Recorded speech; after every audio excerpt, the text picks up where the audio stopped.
ആണ്ടുകൾക്ക് മുൻപ് ഈ ഭരണകൂട സംവിധാനം തുറങ്കിലടച്ചിരിക്കുന്നു, മൃഗീയമായി പീഡിപ്പിച്ചിരിക്കുന്നു, ഇഞ്ചോടിഞ്ചും ചതച്ച് കൊല്ലാൻ നോക്കിയിരിക്കുന്നു. അതെല്ലാം അടിയന്തരാവസ്ഥ ഉൾപ്പെടെയുള്ള കാലങ്ങളിൽ നമ്മുടെ അനുഭവത്തിന്റെ ഭാഗമായുള്ളതാണ്. അതിനു പുറമെ പിണറായിയെ കൊല്ലാൻ എത്രയോ തവണ സംഘപരിവാരം ശ്രമിച്ചിരിക്കുന്നു. അങ്ങനെ ഒരു വധശ്രമം നടത്തിയപ്പോഴാണ് സഖാവ് ഇ പിയെ തീവണ്ടിയിൽ വെച്ച് വെടിവെക്കുന്ന സാഹചര്യം ഉണ്ടായത്. ഞാനതിന്റെ ഒന്നും വിശദാംശങ്ങളിലേക്ക് പോയിട്ടില്ല. വെടിയുണ്ടകളും കൽത്തുറങ്കുകളും നേരിട്ടാണ് ലോകത്തെല്ലായിടത്തും എന്ന പോലെ കമ്മ്യൂണിസ്റ്റ് പ്രസ്ഥാനം കേരളത്തിലും ഇക്കഴിഞ്ഞ കാലങ്ങളിലെല്ലാം മുൻപോട്ട് വന്നിട്ടുള്ളത്. ഇപ്പോൾ ഒരു ഭരണമാറ്റത്തിന്റെ കൂടി അന്തരീക്ഷം ഉണ്ടായിരിക്കുന്നു. കോൺഗ്രസ് ആണെങ്കിൽ ഇഡിക്ക് ചൂട്ട് കത്തിച്ചു കൊടുക്കുന്ന സംഘപരിവാരത്തിന്റെ വിശ്വസ്തരായ സേവകന്മാരായിട്ടാണ് കുറച്ചായി പ്രവർത്തിച്ചുകൊണ്ടിരിക്കുന്നത്. അരവിന്ദ് കെജ്രിവാളിന്റെ അനുഭവം ഇവിടെ സഖാവ് രാജീവ് സൂചിപ്പിക്കുകയുണ്ടായി. ആദ്യം അറസ്റ്റ് ചെയ്ത് തുറങ്കിലടിച്ചത് മനീഷ് സിസോദിയയായിരുന്നു.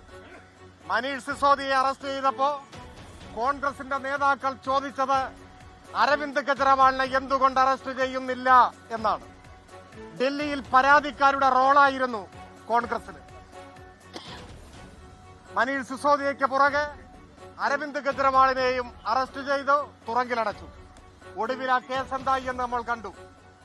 സംഘപരിവാരം, BJP, കേന്ദ്ര ഭരണകൂടം ഇഡിയെ ഉപയോഗിച്ച് തങ്ങൾക്കെതിരെ ഉയരുന്ന ദൃഢമായ രാഷ്ട്രീയ ശബ്ദങ്ങളെ നിശബ്ദമാക്കാൻ ശ്രമിച്ചപ്പോൾ മനീഷ് സിസോദിയയും അരവിന്ദ് കെജ്രിവാളും തുറങ്കിലടക്കപ്പെട്ടു. അന്ന് പരാതിക്കാരുടെ വേഷമണിഞ്ഞ് സംഘപരിവാരത്തിന്റെ വിനീത വിധേയരായ ഭൃത്യരായി അവർക്ക് വേണ്ട ഒത്താശ ചെയ്തു കൊടുത്ത കോൺഗ്രസ് ഇപ്പോ കേരളത്തിലും സംഘപരിവാരത്തിന്റെ ഇഡിയുടെ കൂട്ടിക്കൊടുപ്പുകാരായി മാറിയിരിക്കുകയാണ്. ആ ഇഡിയുടെ അപഹാസ്യമായ രാഷ്ട്രീയ നാടകമാണ് ഇവിടെ ഇന്ന് പറഞ്ഞതുപോലെ റെയ്ഡിന്റെ രൂപത്തിൽ പ്രത്യക്ഷപ്പെട്ടിട്ടുള്ളത്. എന്നാൽ കമ്മ്യൂണിസ്റ്റ് പാർട്ടിയെ സംബന്ധിച്ചിടത്തോളം നിയമപരമായ ഏത് അന്വേഷണത്തെയും നേരിടാനുള്ള ചങ്കൂറ്റം CPIM-നുണ്ട്, പിണറായിക്കുണ്ട്. അതിനെയെല്ലാം നിയമപരമായി നേരിടും.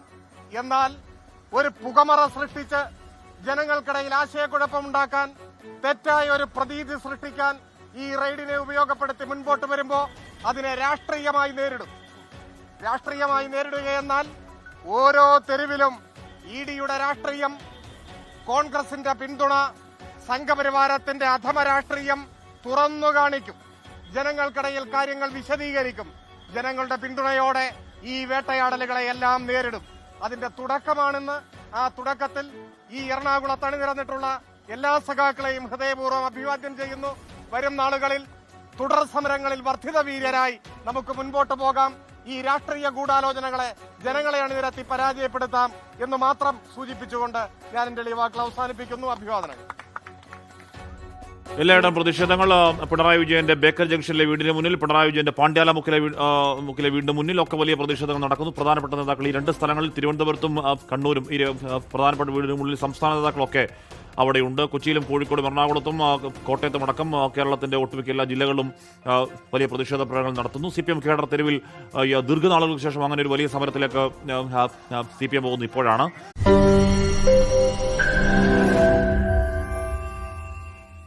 ലോകത്തെവിടെയായാലും ഏത് സമയത്തും 24 വാർത്തകളും ഓഗ്മെന്റഡ് റിയാലിറ്റി പാക്കേജുകളും എക്സ്പ്ലെയിനറുകളും വിശദമായി കാണാൻ ഞങ്ങളുടെ YouTube ചാനൽ നിങ്ങൾക്ക് സബ്സ്ക്രൈബ് ചെയ്യാം.